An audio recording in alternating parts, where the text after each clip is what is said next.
মমতার সম্মতি ছাড়া ইউপির প্রার্থী হিসেবে প্রণব মুখোপাধ্যায়ের নাম ঘোষণা করে দিয়েছেন সোনিয়া গান্ধী। রাষ্ট্রপতি পদে প্রার্থী প্রণবকে সমর্থনের ইস্যুতে কার্যত দুই শিবিরে ভাগ হয়ে গিয়েছে ভারতের রাজনৈতিক মহল। জোট শরিকদের মধ্যে বিভাজন দেখা দিয়েছে এনডিএ ও বাম শিবিরে। অথচ ইউপিএ জোটে দ্বিতীয় বৃহত্তম শরিক তৃণমূলই এখনো পর্যন্ত পাশে দাঁড়ায়নি কংগ্রেসের। স্পষ্ট করেনি নিজেদের অবস্থান।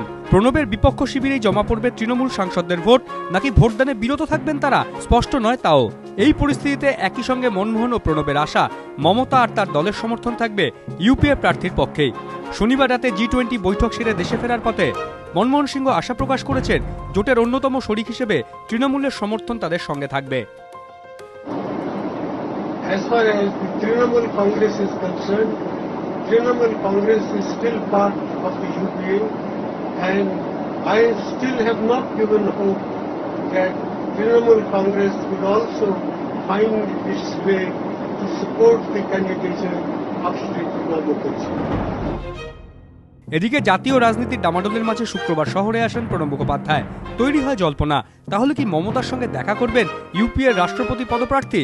শনিবার কীর্ণাহার মিরিটি ঘুরে শহরে এসে এখনই মমতার সঙ্গে দেখা করার জল্পনা উড়িয়ে দিলেন Pranab. I do not think any chance is there right now, but as and when it will be necessary, definitely I will talk to her. Thank you. এদিন সকালে কীর্ণাহারের উদ্দেশ্যে রওনা হওয়ার আগে নাম না করে ফের মমতা বন্দ্যোপাধ্যায়ের উদ্দেশ্যে বার্তা দেন প্রণব।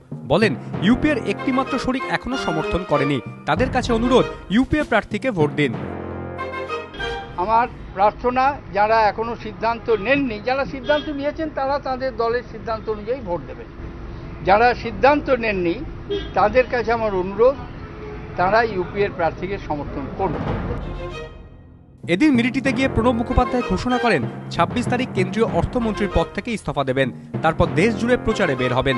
কংগ্রেসের ওয়ার্কিং কমিটি থেকেও তাড়াতাড়ি পদত্যাগ করবেন বলেও জানিয়েছেন তিনি।